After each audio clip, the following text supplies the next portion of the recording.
Hi, it's Chris Titley, and on today's episode of Scoreboard, the podcast, I'm joined by Jennie Sager, CEO of the WNBL. Jennie, thank you so much for being part of this series. Thanks for having me, Chris. Jennie, we're here on the 27th of March, 2025, an exciting time for the WNBL, I believe, with a little bit happening next week. But do you want to talk about how your 2025 has started so far? My 2025 has started with a bang because my first official day here at the WNBL was January 2nd. It was quite funny because it was just me and two other people in the office. So, it wasn't like I didn't come in and everyone was here. There wasn't a standing ovation or a ticker tape parade? I think the two other people were like, wait, who are you? But no, so it's absolutely started with me diving straight in on the second day of the year, really the first day by Australian standards, I think. And it has not slowed down since then. It's been absolutely full speed ahead and really, really exciting times. And Jennie, did you sort of sit down and they do the interview for the job and they say, what's your first 100 days look like? As in, like, what have my first 100 days looked like, or did they ask me that? A and B. Yes, so they did ask me that, and I think my first 100 days has largely reflected what I said, which would be lots of listening and learning. I think, the WNBL has an incredible 45-year history, and so coming in and even some of the simple things, like I spent my first 100 days visiting every club at a home game, because that was really important to me to not only just meet the people that are making that happen in all of those locations every week of the season, but also seeing what the experience is like at a home game, what the crowd is like, what the vibe is. And so that was absolutely essential. And so I think that's a good example of kind of that listening and observing and just soaking it all in, and also meeting everybody and listening and learning and asking lots of questions. And then from there, I think you use that 100 days to kind of start building out, okay, what is your strategy going to look like for the first year and long term as well? I'm just thinking out aloud with the maths. It must be close or just past 100 days? It is very close. Your math is good. So coming up in next week, actually. Next week, there you go.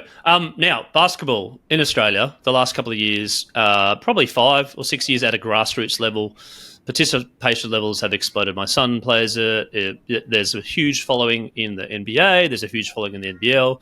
The WNBA's got a huge following, and you've taken on this role as the CEO of the WNBL. How are we going to get the WNBL going for the next decade or so? Yeah, it's so exciting, and you're completely right. I mean, the global momentum around basketball, and particularly women's basketball right now, is absolutely undeniable. Like, you've got players like Caitlin Clark and Angel Reese who have everybody talking women's basketball right now, and the records that are being set around women's basketball globally are just mind-blowing. I mean, if you look at the NCAA finals, for example, like 19.8 viewers, 19.8 million viewers on the women's final, about 14.5 million on the men's final. So you just are starting to see women's basketball just absolutely explode and kind of get bigger even than men's basketball in a lot of areas, which is super exciting. And you're right, where the participation numbers in Australia are bigger than they've ever been before.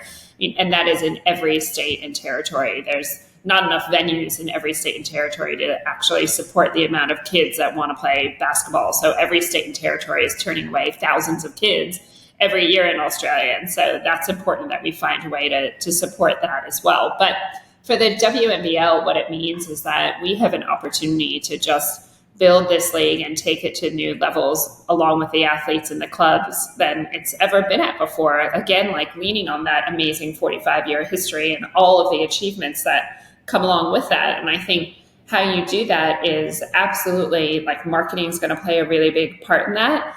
There's a lot of people in Australia that don't understand that the Opals come from the WNBL. Like, we have Olympians on every single team. When we look ahead to LA and Brisbane, that we are the league that's going to provide those Opals. And, again, there's that incredible history around how well we've done at the Olympic level. And so there's an education just in general around the level of skill, the players, the teams, and the league itself. And again, building that emotional connection. So how do you educate people about, like, well, who is that player on and off the court, so that they can feel connected to them and want to keep coming back and seeing them play? So that marketing and storytelling is really important. Obviously, we need commercial sponsors and broadcast partners to come along this journey with us and support women's sport and support women's basketball. And so that's really essential too. Yeah, I think the idea of knowing the players, following the players' progress as you get a little bit older, as a teenager, you're probably on social media, you can follow these players as well and sort of get a glimpse into themselves. I know the AFL, as a parent of 3 kids, has done it really well with like the trading cards and the cricket, etc., where you get a pack of cards and, you know, half the pack would be men and half the pack would be women. You start to know the names, you start to go to the games, you start to get encouragement, posters on the wall, people are familiar. I remember doing a podcast and one of my sons was saying, I think it was Elise Villani, the cricketer, and they're like, "Oh, Elise Villani, I've got a card of hers. Oh, that's awesome, Dad." You know, so I think it's, you know, I think basketball trading cards in the 90s were huge, but not just saying that's the answer, but getting that understanding of knowing the players' numbers and knowing the teams. You know, in regards to grassroots participation, are you seeing the depth of talent in Australian basketball continue to rise? And hopefully, you know, the WNBA is something and the NBA is something, but also getting players go back and forth and continuing to have, you know, Australia as a place to really want to play basketball? Yeah, absolutely. I think those pathways have just dramatically improved, and the opportunities now for players are just bigger than they've ever been before. And the relationship between the WNBA and the WNBL is fantastic. And our seasons are purposely planned opposite from each other so that we can provide the WNBA with players from the WNBL. And Australia is actually the country that provides the most players to the WNBA outside of America. And then vice versa, the WNBA provides players to our league every year as well. And so that relationship is absolutely fantastic. I think they're a great partner, and the opportunities that it presents for our athletes here in Australia are great because they can play here in our season and then they can play in America in the off season. But I think, again, the development pathways at the community level are just growing every single year, and those opportunities are growing every year as well. You did mention that it's one of us. I think it is the Australia's oldest league from a women's point of view. Looking at the history of the league, and some of the learnings are good. Obviously, a lot of learnings, a lot of data points, etc., that potentially maybe not way back in the day, but certainly more recently, some data points to say what's working and what's not. And how much of the history you're looking at to make, you know, the next 45 years great?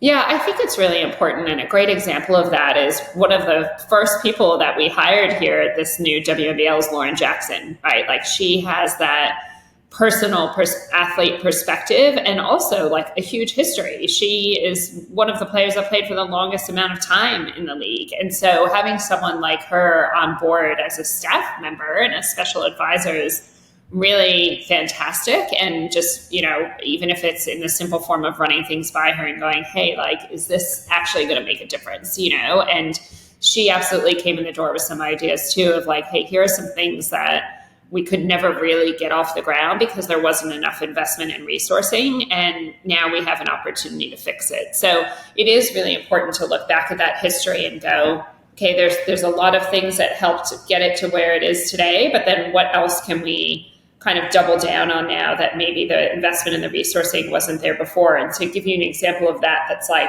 athlete development and transition. So, you know, making sure that these athletes get some business skills and mentorship and what that looks like so that when they're actually on the other side of their career and ready to leave the league, they're set up well to do that. But then also, you know, player welfare, athlete welfare, like looking at the medical and health and wellness around it as well. And like, how can we build off of that? So, and then, you know, you look at things like the referee program and what does that look like? So I think that's a long-winded way of saying like we're looking at everything and then trying to figure out where we can make the most impact, not just in the first year, but beyond that as well. And Jennie, when people see your face and hear your voice as the new CEO of the WNBL, they might say, oh, who's Jennie? I want to know a little bit more about Jennie. Can you give the listeners out there a little bit of a background about your career and what led you to this job? Sure. Well, I played basketball my whole life, I guess, is one of the first things to point out. So still heavily involved in sports, both as a player and now with my own kids, you know, at the community level with my children as well. But sports has always played a huge part in my life. professionally, never quite got to the Lauren Jackson level, but Well, I don't think too many people have, to be honest, including myself. Yeah, exactly. But no, professionally, I started my career in broadcast television, and so had a very long, lengthy career as an executive producer, where I was creating shows, writing, developing shows for all the major networks in the U.S. and here in Australia. And really, at heart, that was about taking stories that the public would have otherwise not known or heard of, and like bringing them to life, right? So I did a lot of work across like documentaries and observational series and things like that. And really that's what you're doing. Like, again, you're building that emotional connection with people's stories and journeys that people otherwise wouldn't know. And from there, then social media, was kind of starting to take off about 13 years ago. And so it was really changing the landscape of obviously broadcast television. Like, streaming platforms were starting to take off, social media was taking off, and TV, in its sense, was kind of becoming a bit of a dinosaur. And I just went like, I need to get my head around the social media space. And at the time, I was still living in New York City, where I'm from, but I had decided to come to Australia, and Twitter was starting an office in Australia. And so I helped get Twitter off the ground here. And then that grew into eventually looking after teams in 12 different countries through Asia Pacific, where I moved into a regional role. But there's a lot of, even though it was a global company, like, it was functioning like a startup in this part of the world, right? So you have to build a team from scratch again, which I did a lot of times in major productions in the US, but you're like hiring an entire team. You're building the entire business strategy. You're scaling it.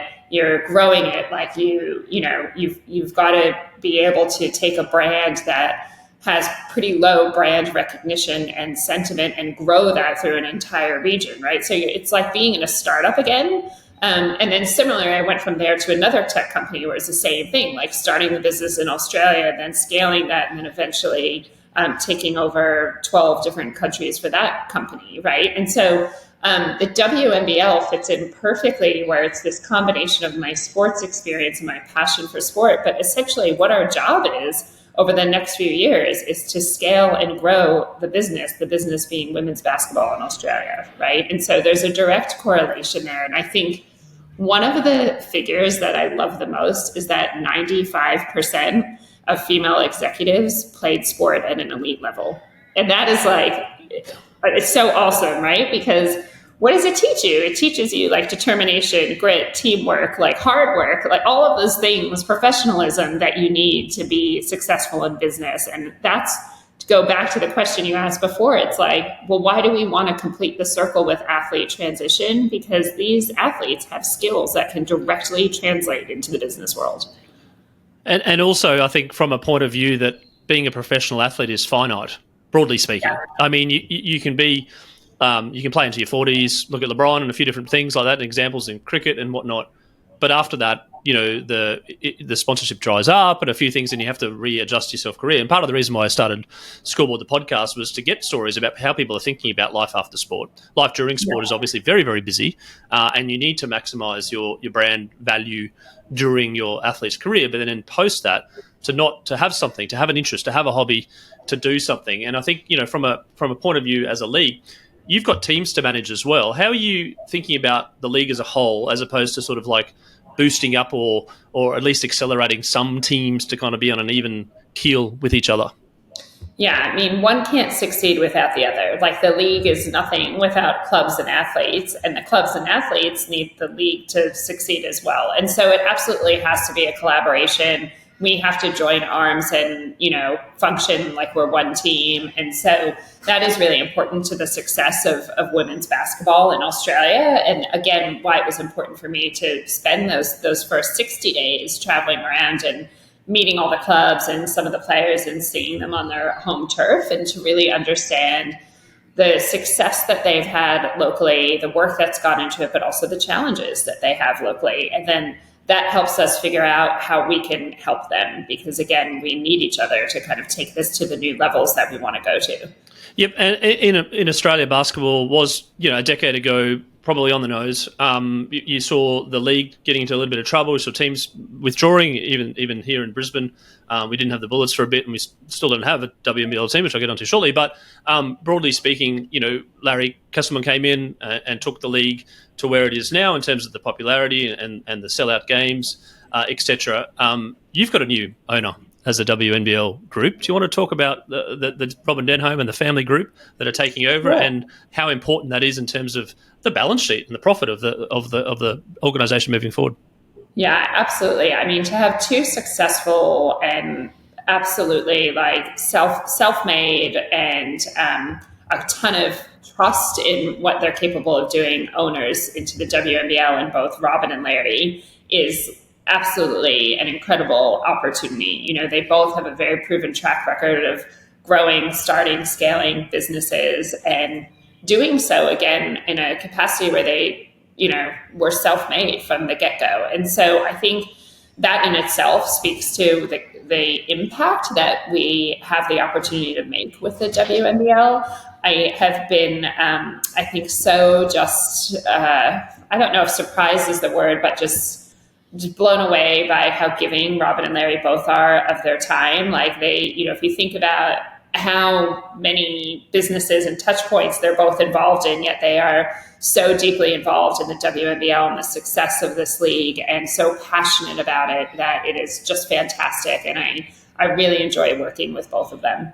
And we've had some massive news in Brisbane the last couple of days in regards to potential stadiums being built, infrastructure. We've got 2032. It's sort of like, this is our, even though it might have been 1,300 days later, whatever it might be, this is our moment now to shine. We've got 7 years to get things going. How important is the games in the back of your mind in terms of basketball? I mean, the Opals, we've got re-signed Sandy Brondello, I see before, which has been she's been on the podcast before. And how important is that sort of masterpiece, or to actually for some of these people to aspire to now?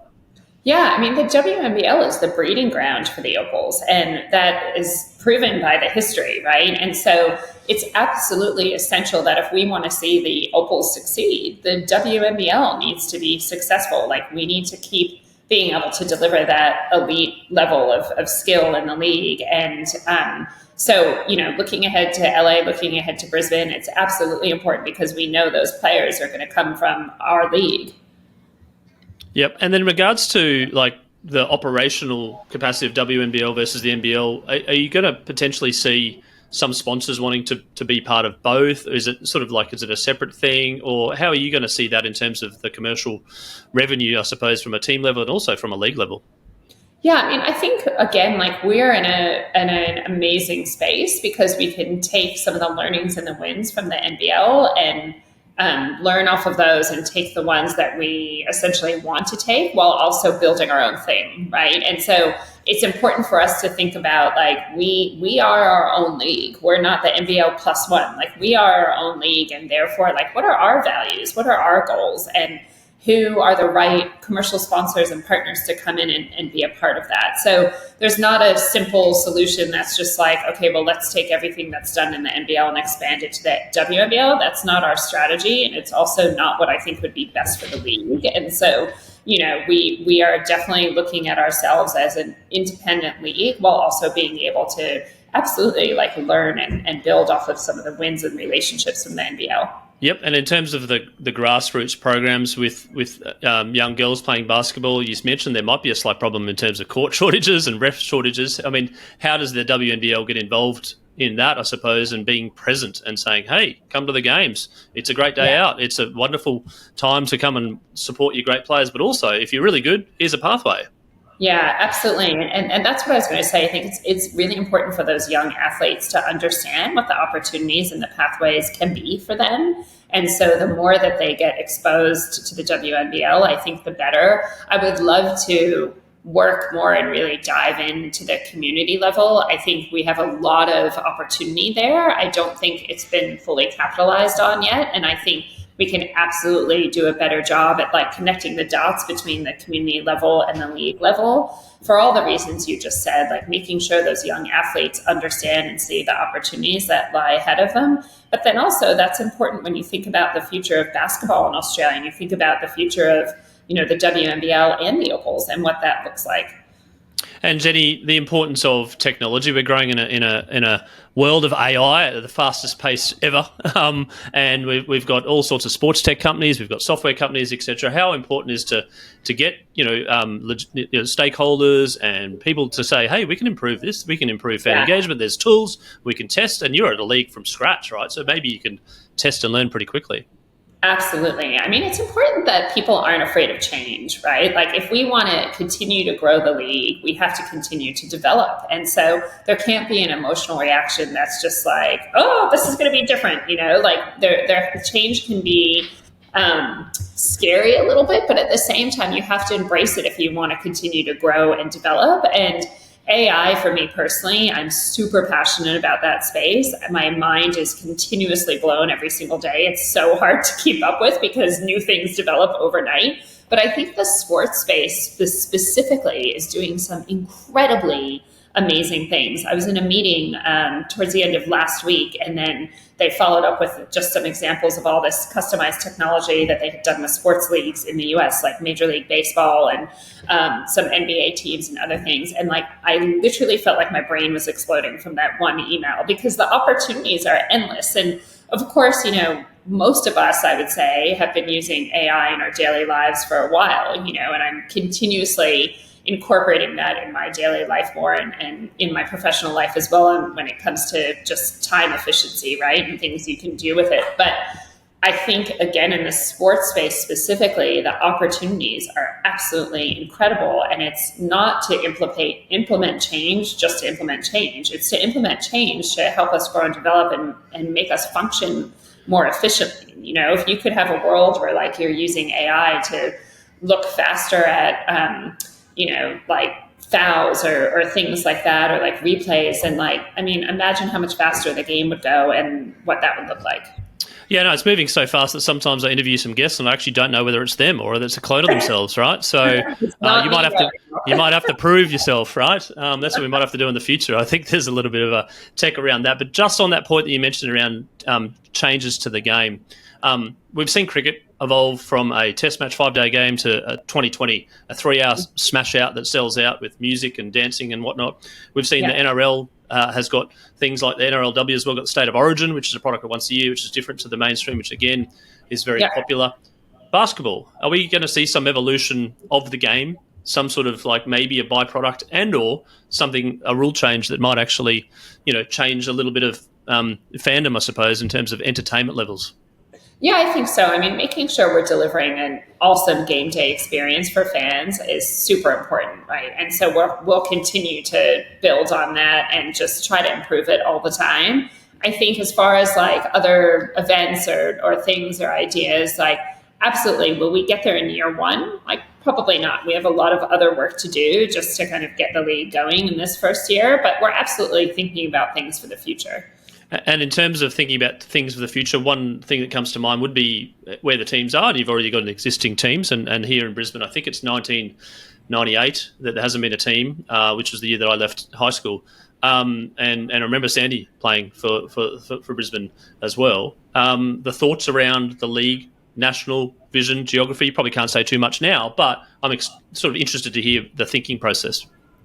Yeah, we definitely are committed to just keeping the league to 8 teams in this first season. Again, there's a short runway for us taking over our ownership just a few months before the first season gets off the ground. So we're committed to 8 teams for this first year.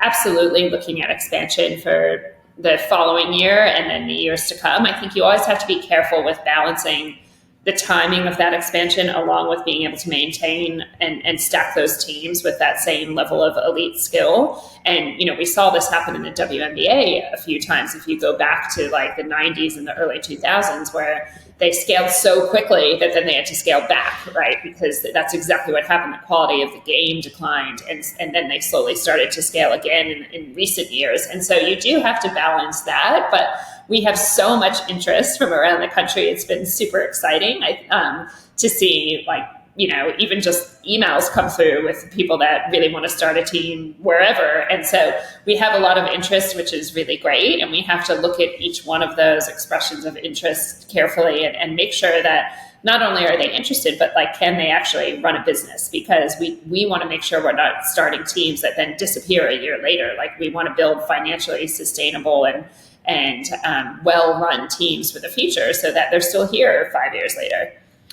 Jennie, one of the questions I asked the athletes, and you're my second CEO that's come on. The first was the CEO of the National Pickleball League, which is seeing some growth as well as grassroots level, as well as basketball. But in terms of your high performance mindset, why did you get the job? Why are you at the level that you're at that someone else is not, do you think? What's one of your greatest strengths?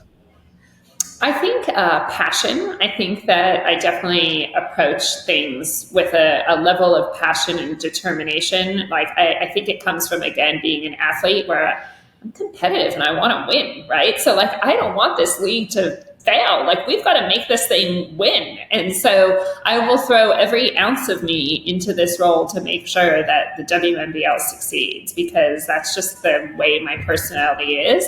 And the flip side of that is I'm not the kind of person that takes a job for a title or just the job or a salary, because I am really passionate. Like, I've got to believe in what I'm doing, and I have to believe in what the product is and what the business is trying to do. And so that is really important to me. And so I think, again, there's a lot of similarities there between what you bring to the table as an athlete, like teamwork, hard work, determination, like, diving into everything like full-fledged, and that competitive nature as well that helps you actually succeed in business. And that's why you see so much crossover between people who have played sports at an elite level and leadership and executive roles in sports. I mean, well, not just in sports, but in business as a whole. Where do you reckon the competitive edges come from you? Oh, that's a good question. I think, well, first of all, I'm a Leo, and Leos are known for being super competitive. The star sign says it, so yes. I'm a Cancer. I don't know what is a Cancer bad. I don't know. I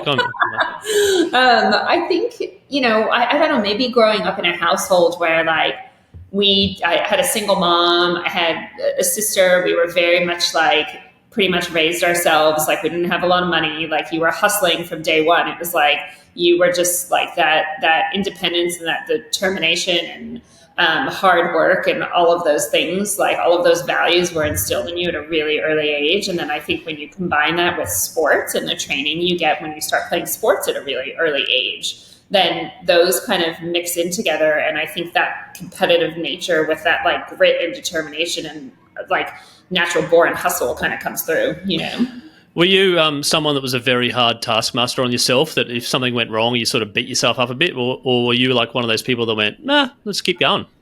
Probably a little bit of both. Like, it depends what it is. I still do this. I still play sports. And like, if I make a mistake in a game, instead of focusing on the wins, I will go home and think about the mistake I made in that game for like 5 days before then somehow other people go home and go, oh yeah, I made that mistake, but then I did these 5 amazing things. Like, my brain would be focused on the one bad thing that I did. So I think there's a touch of that. But I think as you get older, like at least in the professional sense, that inner monologue kind of changes, because I don't think you can succeed in business if you let that inner monologue take you over. So. Yeah, absolutely. Are you a goal setter?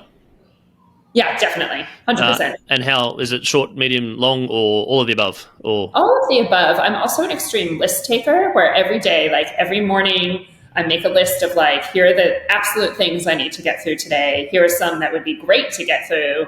Here are other ones I need to do, but like, doesn't matter if they get pushed. Well, matters, but okay if you push it another day. But then at the end of the day, I make another list again, because, and sometimes it doesn't change much depending on how your day went. It gets moved across on the Kanban to in progress. Is that right? Yeah.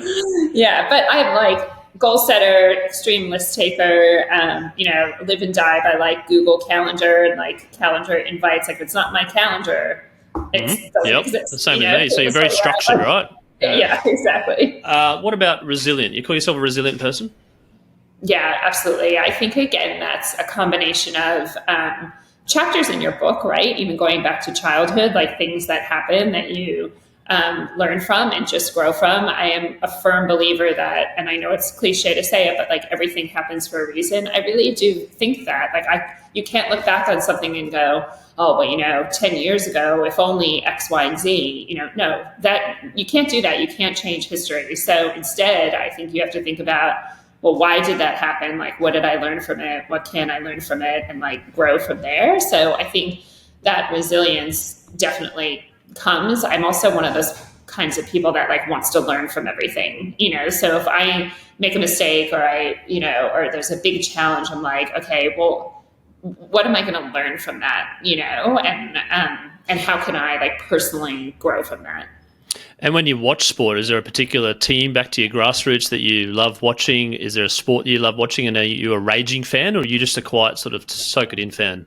Oh, I am such a passionate sports fan. I will say the only sport, like living in Australia this time for 13 years, previously for 4 years, so almost all up 20 years I've been here, I still can't watch cricket. Right. Not even the 2020 format, not even the smaller... I can't do it. I can't get into it. Everything else, I'm like, absolutely so easy. And I love a good sports documentary. I will watch a sports documentary on any sport. So I would watch a cricket documentary, but I can't. I've been to cricket tests like in person. It's fun to go to a match in person. Cannot watch it on TV. I will fall asleep. You will fall asleep. It is the sound of summer sometimes in Australia. Yeah. The test match in the back. Now, I'm going to get to a scoreboard moment, which is something which I ask my guests around a moment in life which maybe has defined them, or maybe that they remember that changed the trajectory of their life. Jennie, what's your scoreboard moment? I actually, this image plays in my head quite often because it was such a sliding doors moment for me. If you remember that movie, Sliding Doors. I sure do. Yep. Gwyneth Paltrow, wasn't it? Yeah, there you go. Gwyneth Paltrow. And, I think everybody has these sliding door moments. And for me, it was, so this is my second time living in Australia. And the first time I came here was 2003. And I was living from New York City. I was living in California at the time. I had been in California for about 3 years. Never really loved living there. Like, did it great, had friends there, but didn't really love living in California. And I always had this weird thing about Australia. Like, I had never visited here. I don't know why. I just had this thing about going to Australia. And so I decided to quit my job, and I had a one-way ticket to Australia. And I remember I got on the plane and I just like looked out the window. It was United Airlines, I remember. And I remember sitting in the window seat and looking out the window, and it was like a movie where I was just like, it was a nice sunny day. And I was just thinking to myself, like, oh my gosh, like I've just dropped everything. Like I dropped everything. I'm going to this country. I did not know one person in Australia. And it was just such a moment where it was like, okay, either this is going to work and then who knows what's going to come from it, or it's not going to work. And in however many weeks, I'm going to be on another plane back to New York City, moving in with my parents, like trying to figure this out. Right. And I think it was just a monumental sliding doors moment where then I got to Australia for the first time, and obviously landed a job and ended up staying for 4 years that time. And I remember one of my best friends from high school said to me, she had found a list that we made when we were 16 years old. And it said 25 things we wanted to do before we died. And I wrote mine on one side and she wrote hers on the other side. And on my list, it said, live in Australia for at least 6 months.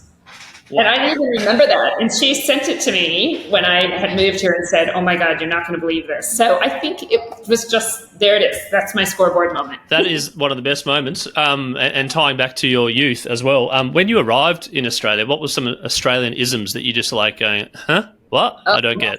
Some of the sayings, like I remember I was at this meeting at work. I was working on the Today Show at Channel 9 at the time. And so, you work as producers on that show, you work in shifts, right? So there's people that come in really early in the morning and then leave in the afternoon, people that come in mid-afternoon at like 2:00 and work to 11 or midnight, and then people who work overnight. So I was on the late afternoon shift, and you'd always have someone come in and do a handover where they'd kind of tell you what's been happening through the day, what's going on. And so this woman I worked with came in, and also everyone spoke so quickly that I was like, I just wanted to be like, slow down. I can't understand what you're saying. It was like the accent wasn't a problem, but it was like the speed of talk. So she was speaking really quickly, and she said, oh my God, Jen, it's a bit of a dog's breakfast. And I was like, I don't know what that means. Is that good or bad? It's all over the shop. You're like, what does that mean? Oh, that's all right. Don't worry, I'll shout at the bar. You're like, what did you shout at the bar? Yeah. And how did you go with AFL? AFL was a little bit tricky to understand in the beginning, but then it made sense. I think I latched on to rugby the quickest because I'm a huge NFL fan, and like the rules were kind of simple to follow. Made sense to me with that like footballish kind of background. So that was probably what I latched onto the quickest. But look, like as I said, I love all sports, so it was pretty easy. Jets or Giants? Oh my God, Giants always. Always, yeah. You would have, yeah. A terrible season we've been having. My 14-year-old, we were in New York City together in December, just the two of us. So of course, got to do ice hockey, NFL, basketball, all the sports as always. And he goes, "Mom, you do realize that the Giants have sucked my entire life." And I was like, "That's not possible. Like you just turned 4, you're turning 14. Like, I think they won it in 12, didn't they? Or 11?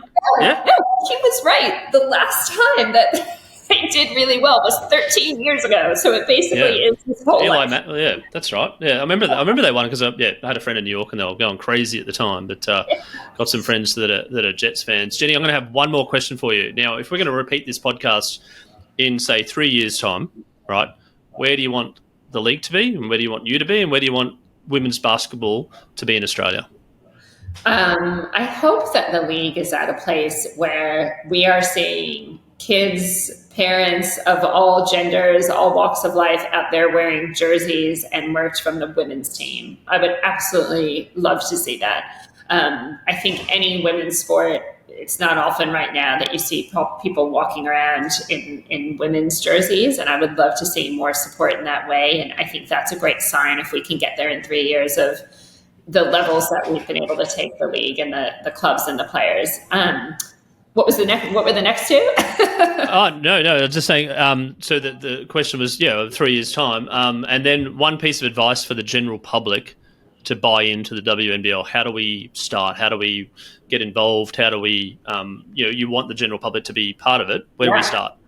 The best way to show your support for any women's sport, but I will talk about the WNBL, buy a ticket. Come see it. The tickets for the WNBL, the price point is super low. Like you can catch a game for $5, $10, $15. It's a really low price point. It is super family friendly. It's a really fun event to take the kids to. There's music pumping, the kids can dance. There's like the players all stay and sign autographs and take photos after the game. They're really great with that. They're really giving of their time. So I guarantee you the fun. But the best way that you can support the sport is to buy a ticket to a game. That's some great advice. We're going to leave it there. Jennie, thank you so much for being part of the Scoreboard podcast, telling your story, telling the background of the WNBL, the new ownership group, the exciting initiatives that will come, the Watch This Space for women's basketball in Australia, the appointment of Lauren Jackson, which is amazing. I wish you all the best for your progress and looking forward to catching up. Thanks, Chris.